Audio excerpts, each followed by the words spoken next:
They said the dead child still cried beneath the mango tree. At first it was just whispers carried by the night wind. But now every midnight the sound of a baby echoed through the village, soft, broken, and full of pain.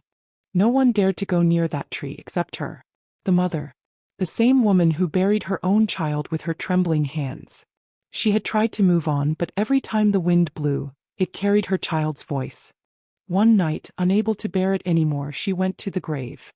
She whispered, "If your spirit walks because of me, take me instead." But the wind did not answer. The ground, however, trembled softly, and a tiny handprint appeared in the dust before her. Fear turned to tears.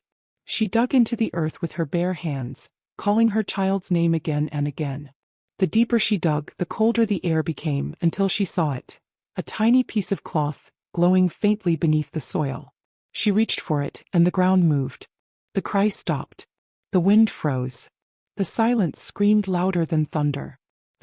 A small voice whispered from behind her, "Mother, you came back." Her scream was never heard. Only the wind carried it away. The cry stopped. The wind froze. The silence screamed louder than thunder. A small voice whispered from behind her, "Mother, you came back." They said she was never seen again after that night. But old women in the village swore they still heard her voice, whispering softly under the mango tree. 3 nights later, the village priest found something strange. At the base of the tree was a small clay pot, filled with ashes, water, and a baby's rattle. No one dared to touch it, but he did. And the moment his fingers brushed the rattle, the wind screamed. The tree shook. The ground cracked open just slightly, enough to reveal a whisper from below. A child's voice. It said, "She traded her life for mine." The priest staggered back. Then he saw her, the mother, standing at the edge of the forest, wearing the same clothes from the night she vanished. Her eyes glowed faintly, but her face was calm, peaceful. "Tell them," she said softly, "beauty is not in the face, it's in what the heart endures."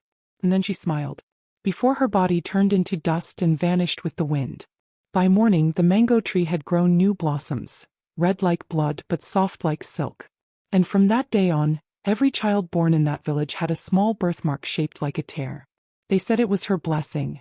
The mother who buried her child for being ugly, and became the spirit of compassion. They said the curse had ended that night. But the priest knew better.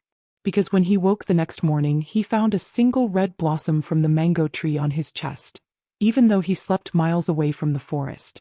He went back to the tree at dawn. The blossoms had spread through the village overnight, growing on roofs, fences, even on the old well where the villagers fetched water. And wherever the blossoms touched, people dreamed of the same thing. A woman in white carrying a crying baby. The priest gathered the elders. He told them, "This is no curse. This is unfinished love." But one of the elders stepped forward and said, "That child was not just any child. He was born with the mark of the spirits." The priest gathered the elders. He told them, "This is no curse. This is unfinished love." But one of the elders stepped forward and said, "That child was not just any child. He was born with the mark of the spirits." He woke up weeping, because in that moment he knew. The mother never buried her child. He planted a miracle. The priest gathered the villagers before the mango tree. No one spoke. Even the wind stood still, as if waiting for the truth to reveal itself. He began to pray. Not with words but with tears. Because some wounds could not be healed by language, only by surrender. Suddenly the blossoms began to fall. One by one. Then faster. Until the entire village was raining red petals. Then came the sound. A soft cry. Like a newborn calling for its mother. But the cry was not coming from the tree. It was coming from inside every villager's chest. The priest fell to his knees. He whispered, "He's here." And as he said those words, the ground beneath the mango tree began to crack. Not in anger but in birth. From the earth rose a small wooden carving, shaped like a child, eyes closed, heart glowing red. It pulsed once, twice, then stopped. The mother stepped forward, trembling. She had not spoken since the day she buried him. He touched the carving, and for the first time in years she smiled. Because the heart that stopped glowing in her arms that night was now glowing again. But then the wind shifted, and a whisper ran through the crowd. If light can rise from shame, what else sleeps beneath our sins? The priest looked around. He saw fear returning to their faces, and he knew the story was far from over. That night the village did not sleep. The wind had stopped whispering. Even the crickets forgot their song. Because everyone knew, when a buried soul rises, the earth never rests easy. The mother sat alone in her hut, staring at the small wooden carving that now lay on her mat. Its faint red glow had dimmed, but hadn't gone out. She whispered, "Pai son, are you home now?" The carving flickered once, then again, and from the corner of the hut came a sound. A low drumming, soft, steady, like a heartbeat. Her eyes widened. There was no drum inside, yet the rhythm continued, deep and alive. She pressed her hand to her chest and froze. The drum was inside her. Her own heart was beating to a rhythm she didn't recognize. She stumbled outside, gasping for air, and every villager she passed turned to look. Their faces pale, their chests moving to the same strange rhythm. The priest ran to her, shouting, "Stop breathing with it. Stop." But it was too late. The drumbeat grew louder, stronger, until the air itself began to vibrate. Then just as suddenly, it stopped. Silence fell again. But in that silence, the priest saw something no one else could. The mother's shadow was still moving. It tilted its head slowly and smiled.